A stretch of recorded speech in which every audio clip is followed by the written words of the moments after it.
우리 동네 동전마켓 유튜브 구독자 여러분 반갑습니다. 지난번에는 김훈부에 대한 복수혈전 원하왕후의 계략 자승자박 인문학처 세술이란 주제의 영상을 보내드렸는데요. 이번에는 강감찬의 귀주대첩과 역사적 교훈, 무명장수와 병사들의 희생 인문학처 세술이란 주제로 영상을 보내드리겠습니다. 동전을 수집하시면서 함께 시청하여 주세요. 귀주대첩은 고려가 거란의 침입을 막아낸 대표적인 전투로 전략적인 측면에서 뛰어난 예를 보여줍니다. 이 전투는 손자병법과 다양한 전술적 원칙을 실제로 적용한 사례로 볼 수 있습니다. 우리 역사에서 외세 침입이란 너무도 빈번하게 발생했던 사건이었습니다. 압도적 다수의 침략군을 상대로 소수인 우리 선조들은 성곽에 의지한 방어전을 펼치거나 기습을 바탕으로 한 게릴라전으로 맞서면서 우리의 영토를 지켜왔습니다. 그래서 우리 역사의 주요 전투들은 대부분 수적 열세를 딛고 처절하게 버티면서 항전한 경우가 많습니다. 하지만 우리 역사의 모든 전투가 수성전이나 게릴라전이었던 건 아닙니다. 우리도 대규모 병력을 동원해 정면 승부로 침략군을 물리친 적이 있습니다. 고려 중기에는 우리도 몇십만 명 단위의 병력을 동원하는 등 상당한 국방력을 지니고 있었습니다. 우리 역사에서 한 번의 전투에 최대 인원이 동원되었던 적은 거란의 2차 침입 중 벌어진 통주 전투입니다. 거란이 20만 명, 고려가 30만 명. 이렇게 양측이 50만 명의 병력을 투입했고 이 전투에서 패하면서 고려는 큰 위기에 빠졌습니다. 그로부터 9년 뒤 거란의 3차 침입 중 벌어졌던 귀주대첩에서는 양측이 30만 명의 병력을 투입했고 고려가 승리 여기서 복수에 성공했습니다. 귀주대첩은 전성기를 맞은 세계 최강 유목 제국의 정예 기병을 상대로 평온에서의 대규모 회전에서 압살해버린 승리였습니다. 귀주대첩으로 인해 거란의 3차 침입은 종결되었고 거란은 다시는 고려를 침공할 엄두를 내지 못합니다. 26년 동안 이어졌던 거란의 침입은 완전히 끝이 났습니다. 그 장엄했던 대전투 귀주대첩에 대한 이야기를 시작하겠습니다. 거란족에 세운 요나라는 경고성 협박이었던 1차 침입과는 달리 2차 침입에서는 고려를 멸망시키겠다고 각잡고 달려들었습니다. 고려는 양규 장군의 맹활약 등에 힘입어 겨우 거란군을 물리치고 한숨 돌렸습니다만 큰 피해를 감수해야 했습니다. 하지만 그게 끝이 아니었습니다. 송나라와 중원의 패권을 다투던 거란은 고려라는 배후의 위협을 방치할 수 없었습니다. 다시금 거란은 슬슬 고려 침공을 위한 시동을 걸었습니다. 우선 2차 침입 당시 강화의 명분이었던 고려 국왕의 친조와 강동육주의 반환을 정식으로 요청합니다. 어차피 고려가 주지 않을 게 뻔했고 침입의 명분을 쌓자는 의도였죠. 고려는 국왕의 병이 깊어갈 수가 없으니 지금은 곤란하다, 기다려 달라는 식으로 버티기만 합니다. 그러자 거란은 수차례 소규모 침입을 해왔고 강동육주 지역에서는 여러 국지전이 벌어졌습니다.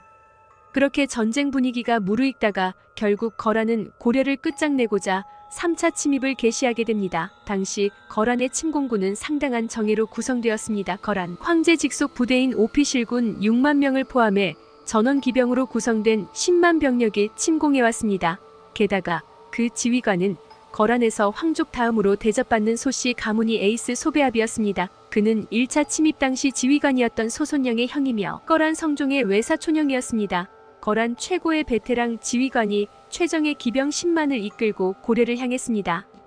이에 맞서 고려는 강감찬을 상원수로 강민첨을 부원수로 삼아 20만 8천 명의 군사를 내보내 응전했습니다. 군사의 규모로만 보자면 고려군이 2배가 넘었습니다만 거란군은 전원기병이었다는 점을 고려하자면 거란군이 더 우세했다고 볼 수 있습니다. 현대전에서도 일반 보병사단 5개를 합쳐야 기갑사단 1개의 전투력이 나온다는 말이 있는데 저 시대의 기병이 갖는 위력은 실로 엄청났으니까요. 서전에서는 고려가 재미를 봤습니다. 강감찬은 최전방인 흥화진 근처의 삽교천 주변에 매복했다가 진격해오는 거란군을 기습해 크게 무찔렀습니다.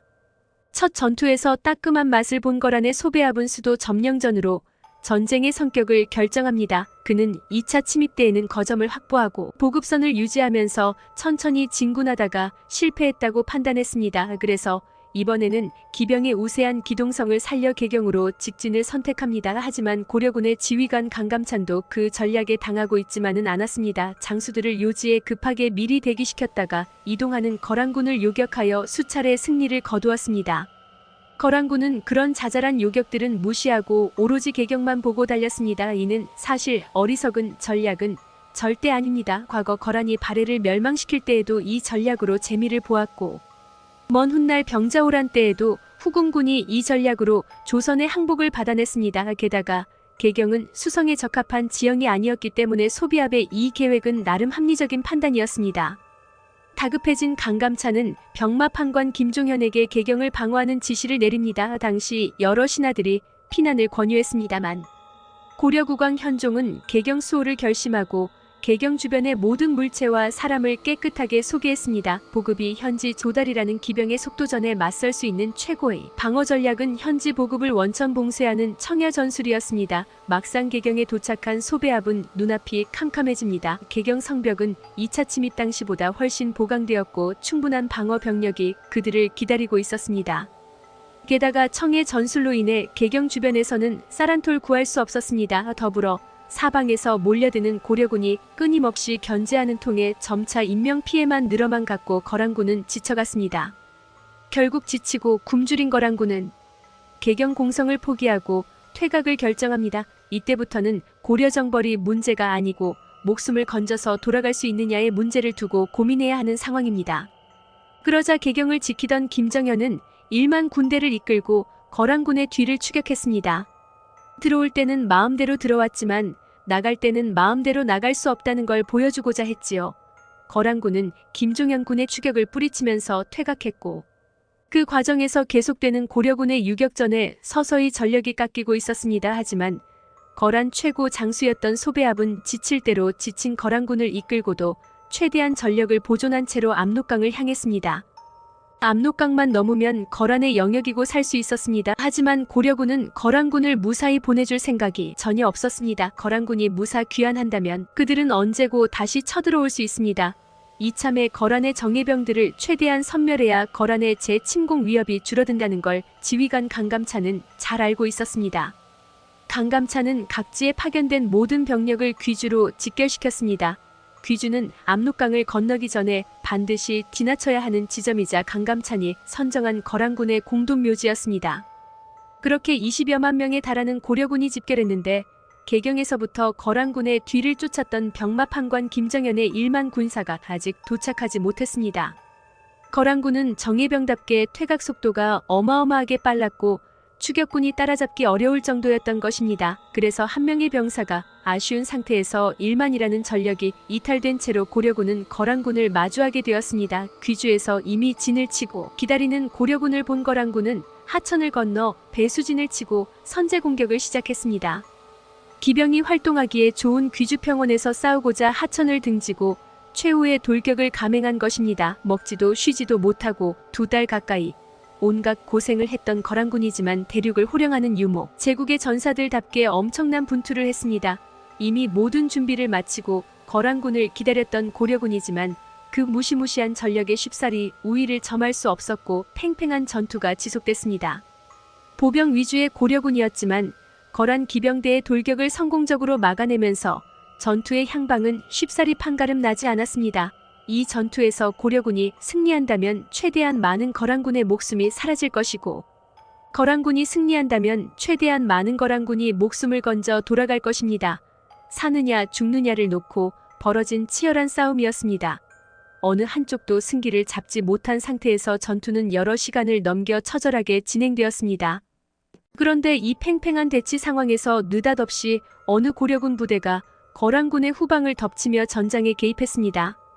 전투 시작 전 도착하지 못했던 김정현 군이었습니다.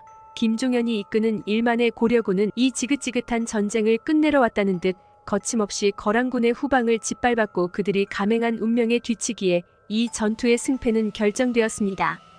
30만에 가까운 군사들이 싸우는 전장에서 1만이 보태진 게 과연 그렇게 큰 의미가 있을까 하는 의문을 품는 분도 계실 겁니다. 하지만 팽팽한 대치 상태에서는 아주 작은 변수 하나만으로도 단번에 흐름이 결정될 수 있습니다. 예를 들어 힘이 비슷한 성인 남성 둘이 팔씨름을 하는 중에 지나가던 꼬마가 어느 한쪽에 자기 손을 얹기만 해도 그 미약한 힘에 의해 승패가 결정되는 것처럼요.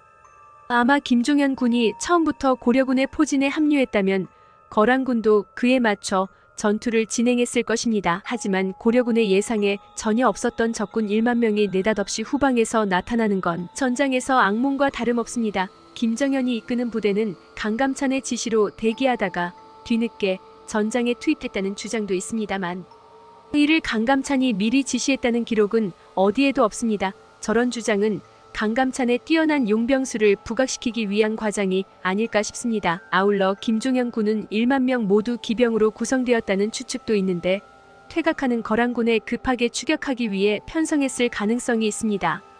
하지만 그 정확한 편성 구성은 기록에 나와 있지 않아 확실히 알 수는 없습니다.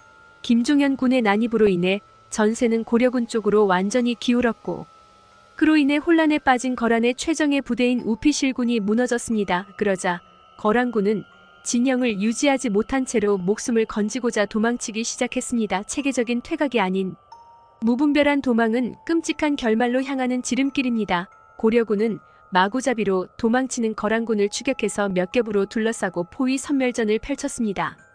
전투에서 포위 선별전이란 일방적인 학살을 의미합니다.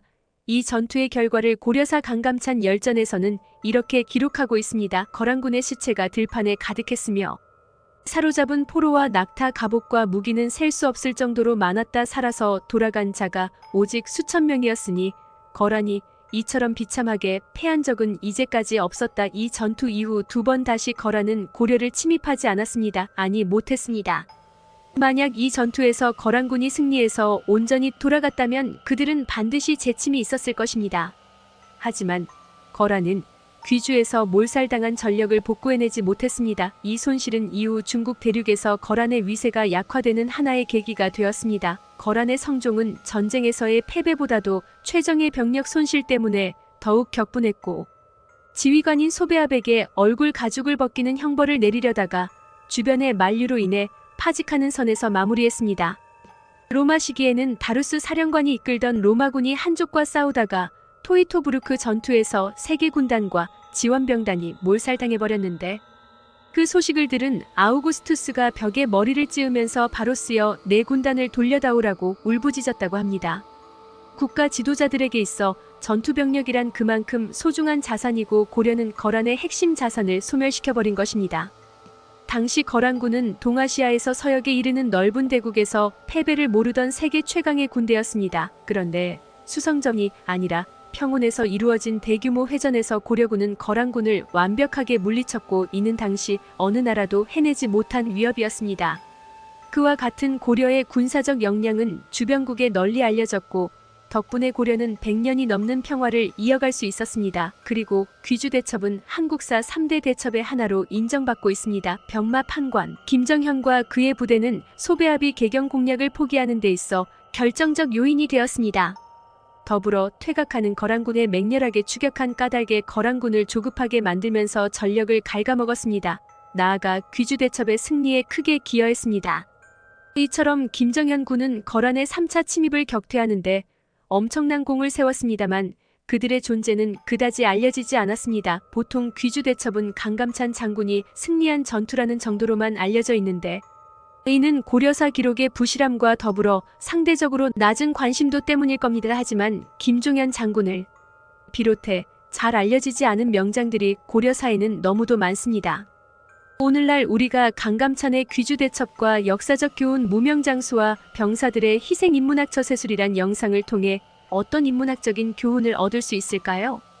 고려와 거란의 전쟁시대 그들의 업적이나 매력도는 결코 조선시대 인물들에 비해 뒤떨어지지 않으며 오히려 고려의 전쟁 스토리가 조선에 비해 훨씬 웅장하고 스케일이 크다는 느낌을 주곤 합니다. 조선의 전쟁사는 뭔가 어려운 상황에서 쥐어짜서 겨우겨우 버텨내는 스토리가 많다면 고려의 전쟁사는 그래 어디 한번 제대로 붙어보자는 식의 당당하고 박진감 넘치는 전투도 많았습니다. 고려군은 귀주대첩에서 지형을 우수하게 활용했습니다. 압록강을 건너기 전 필수적으로 지나야 하는 귀주 지역을 전투의 장소로 선택함으로써 거란군의 기동성을 제한하고 전투를 유리하게 이끌 수 있었으며 김정현의 부대가 전투 중반에 느닷없이 거란군의 후방을 공격한 것은 손자병법에서 강조하는 뜻밖의 행동을 잘 활용한 예입니다. 이 기습은 거란군의 혼란을 가중시키고 전세를 뒤집는 결정적인 역할을 했습니다. 그리고 고려군은 거란군이 개경을 직접 공략하려는 의도를 파악하고 이를 방어하기 위해 청야 전술을 사용하여 거란군의 보급선을 차단하는데, 이 전략은 적의 약점을 정확히 파악하고 이를 이용한 것으로 손자병법에서 강조하는 적을 알고 나를 알면 백전백승의 원칙을 따른 것입니다. 귀주대첩 이후 고려가 군사력을 지속적으로 유지하고 발전시켰다면 동북아시아의 강국으로 부상할 수 있는 잠재력이 있었습니다.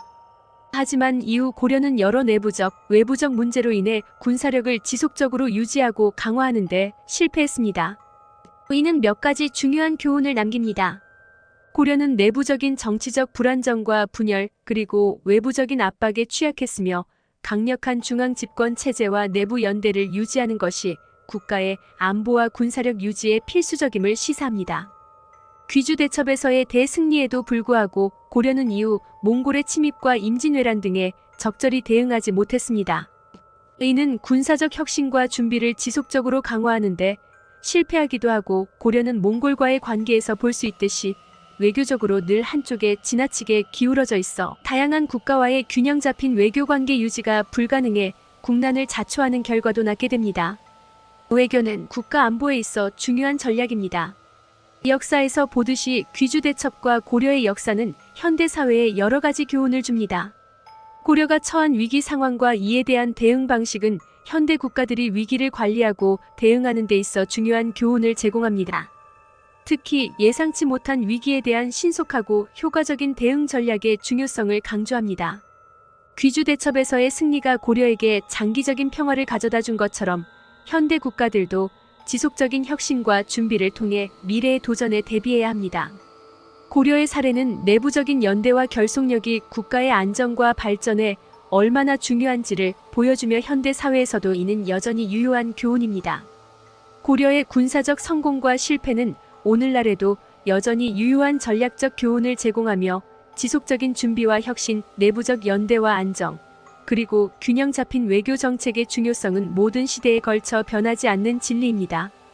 우리 동네 동전마켓 유튜브 구독자 여러분, 오늘은 여기까지입니다.